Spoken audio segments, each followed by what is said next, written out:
Now we've reached the time where I officially transfer stewardship of the college and the symbols of the office of president to Dr. Clayton Cowl.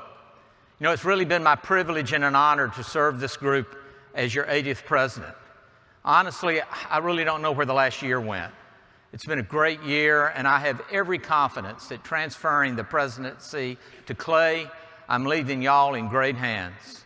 Clay, please join me on stage.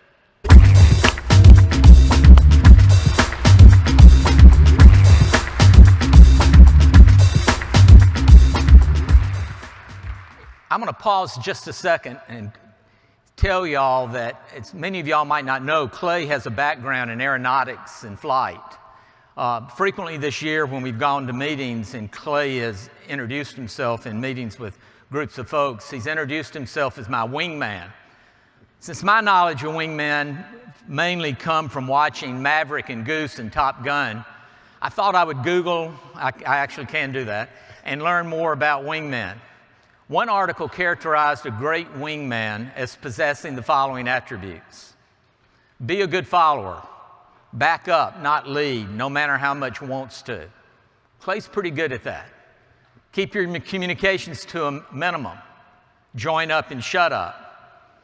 Up until the last few weeks, I thought Clay was pretty good at that, but don't cause more problems. Clay is generally great at that, and coming behind Gerard Silvestri and John Studdard, I think he probably says, wow, way too many problems. But he'll let Silvestri and I handle that. Execute the mission. Brief the flight, fly the brief. Clay's all over that. Be a safety observer, keeping the lead out of trouble. Clay has done a pretty good job of that because he's clearly had his hands full. Clay, thanks for being a great wingman, doing all of this and more. Thanks for your incredible leadership and your supportive leadership of me. Your energy and passion that you bring with you and all that you do will serve you well as you guide this organization forward. Your focus and dedication to improving patient care will provide an example for all of us to follow. It is my great pleasure to welcome, as the 81st president of the American College of Chest Physicians, Dr. Clay Cowl.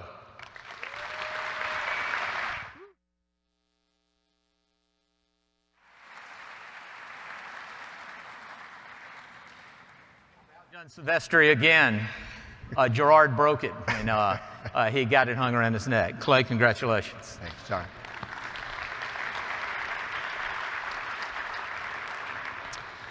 Wow. This thing is pretty heavy. So first presidential decision, avoid occupational injury. I'm just going to take a moment to set this thing down, but I'll cherish this moment forever. So hang on.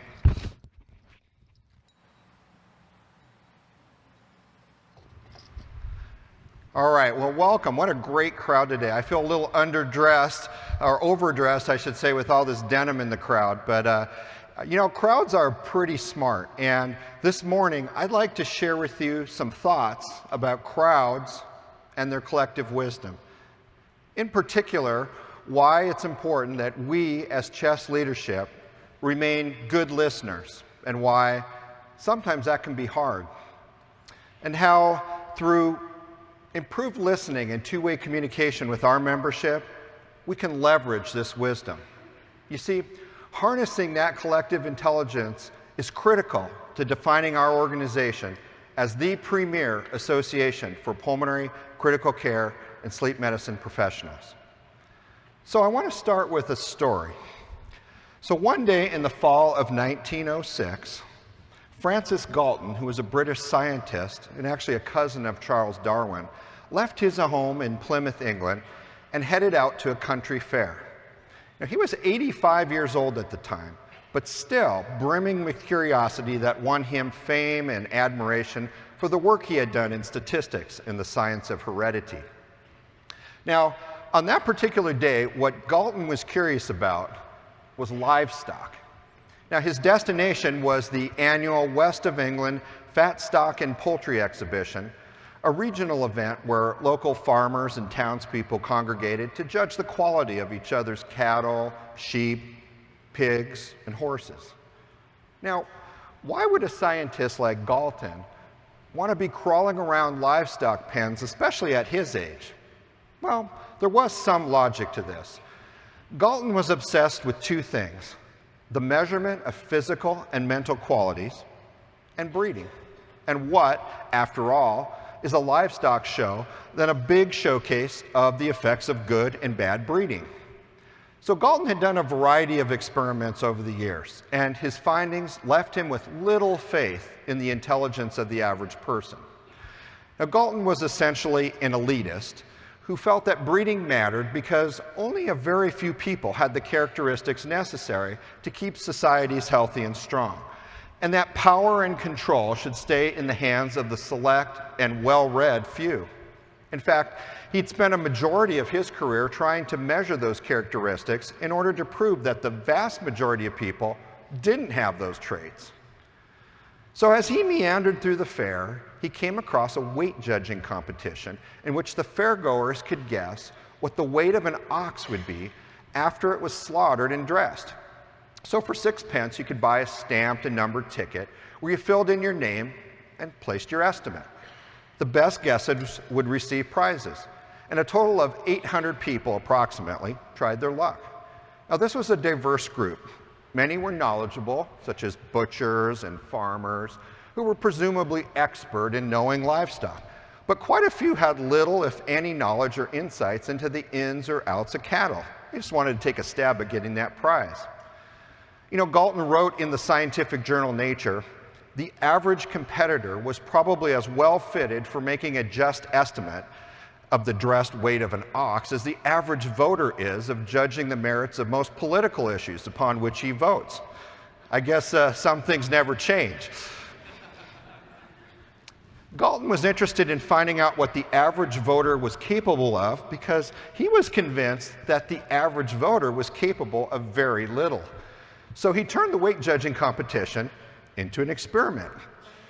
When the contest was over and the prizes had been awarded, Galton borrowed the tickets from the organizers and ran a series of statistical tests on them. He arranged the data from the least to the greatest, and he tried to plot them in a bell curve, and then he calculated the mean of the group's guesses. Now, that number represented what you could say was the sort of collective wisdom of the Plymouth crowd. Now, if the crowd was a single person, the mean represented what the crowd would have guessed the ox weighed. Now, Galton probably figured that the average guess of the group was going to be well off the mark. I mean, mix a few very wise people with a few mediocre people and a whole bunch of dumb people, and it would seem to Galton that you'd get a dumb answer. But you know, Galton was wrong. Now, the crowd had guessed that the ox, after it had been slaughtered and dressed, would weigh 1,197 pounds. And after it had actually been slaughtered and dressed, the ox weighed 1,198 pounds. In other words, the crowd's judgment was essentially perfect. So maybe breeding wasn't important after all. And Galton later wrote, the results seem more credible to the trustworthiness of a democratic judgment than what might be expected. And that was, to say the least, an understatement.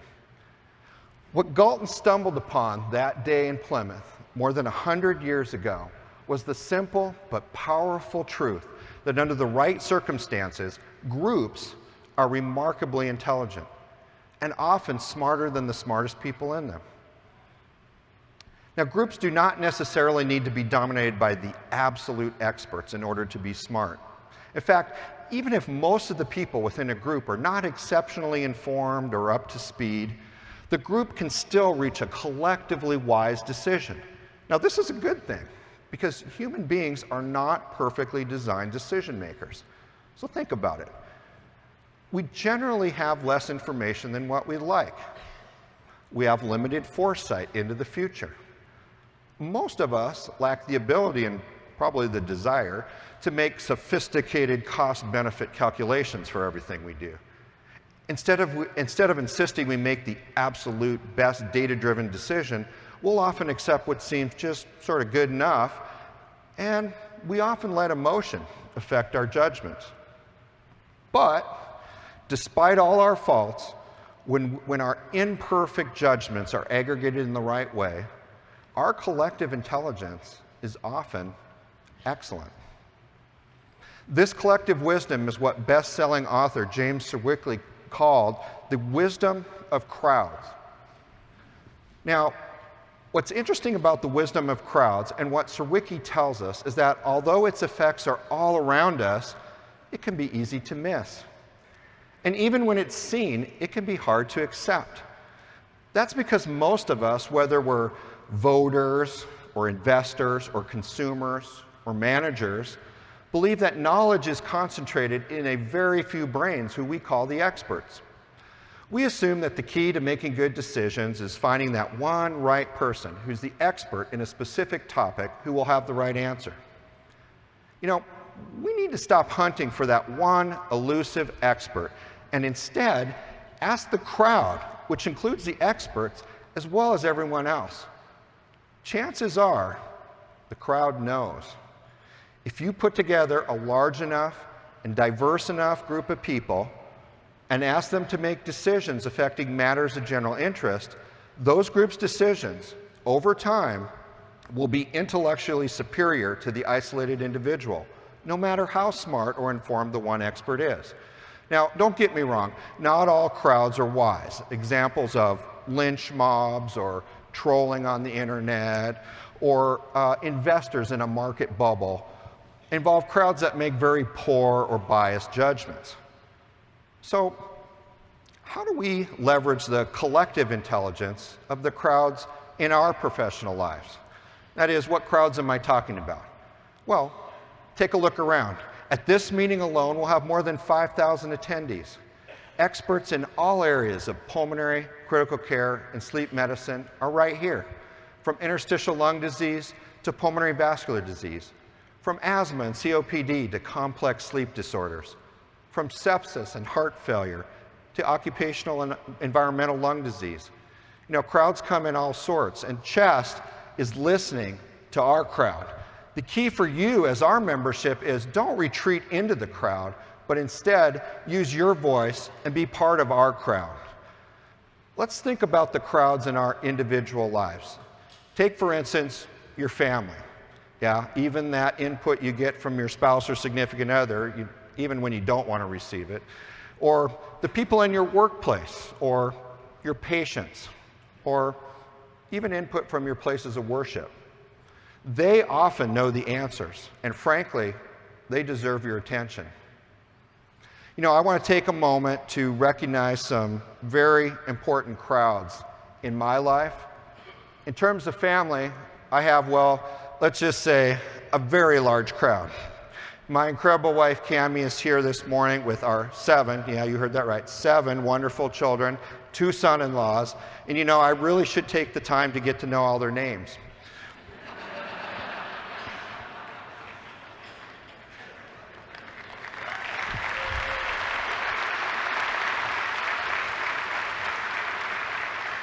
And joining them are my parents, Larry and Levon. This crowd has been truly supportive. They've politely kicked my shins under the table when I needed it and reminded me of the manners I've conveniently forgotten.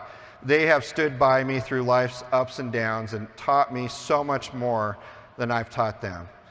You guys, I love and appreciate you very much, and it's so great to have you here today.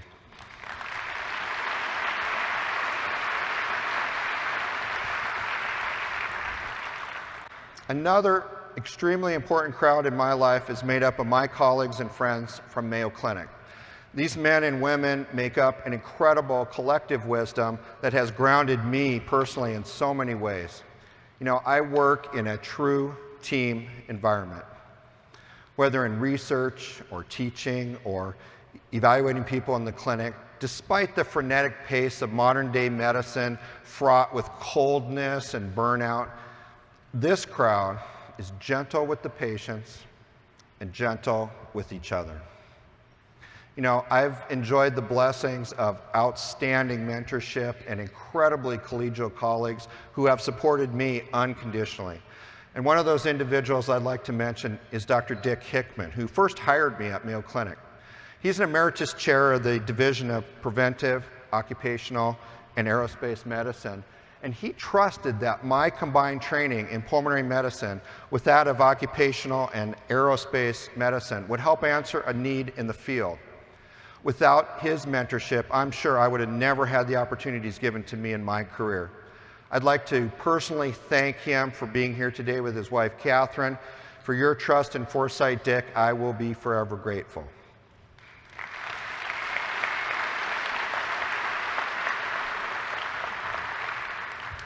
I would be remiss if I did not specifically mention and thank prior ACC presidents Ed Rosenau and Udaya Prakash, who are emeritus professors at Mayo Clinic as well, and who steered me to pursue leadership opportunities in this great organization. They have been mentors in the clinic and perhaps more importantly, mentors in life. Thanks to all of you at Mayo.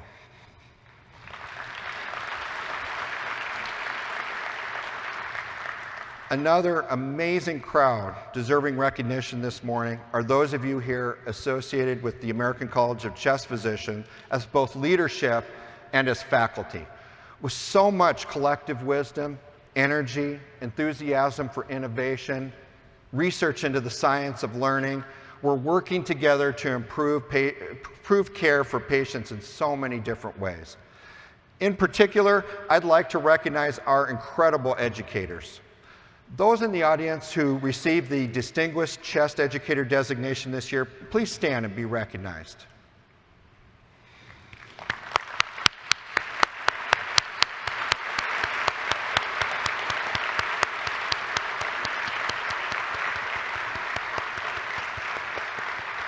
Thank you. These individuals deserve our sincere appreciation. They have spent countless hours offering their collective wisdom to design and organize chest courses and programs and sharing their expertise as faculty. This coming year, we plan to leverage those amazing talents again and listen to your ideas in order to propel our organization forward. The wisdom of our crowd at Chest knows absolutely no bounds.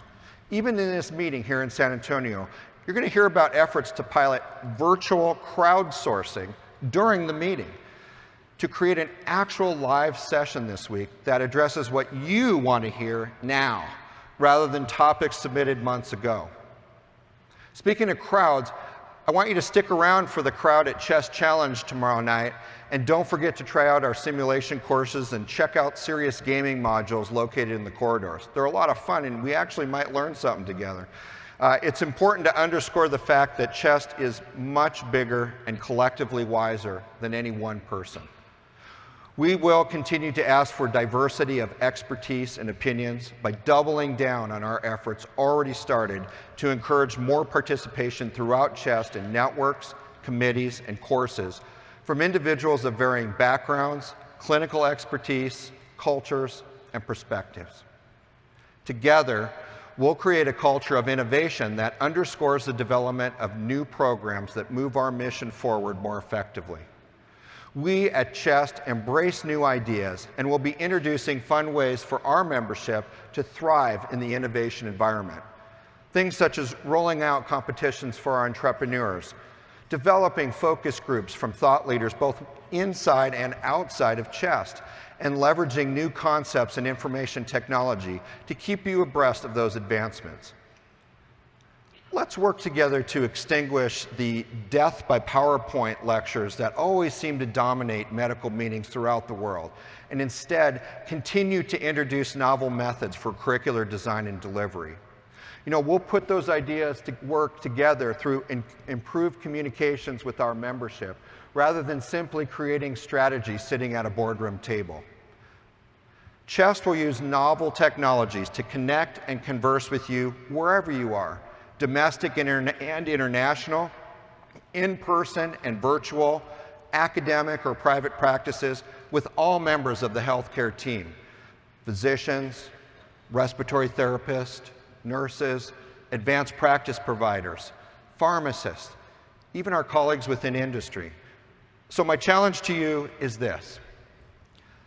Think about the proverbial crowds where you spend time. Be thankful for the relationships that you have in each of these groups, and be a leader for positive change every day. whether that be as a leader in team rounds or a provider who takes that little extra time to teach a patient or their family about the care you're providing, or a faculty member who ensures that they keep the materials up to date and delivered in fresh, new, and exciting ways, or as an innovator who's unafraid to challenge the status quo, and doing so at the risk of possible skepticism or even failure. Bringing those collective ideas forward does indeed make all of us wiser and ultimately improves the care of our patients. And after all, that's why we're here. It is an absolute honor to serve membership this year as president, but it is my duty to be a great listener and utilize the input of our crowd within CHEST to make our organization even better. Thank you very much.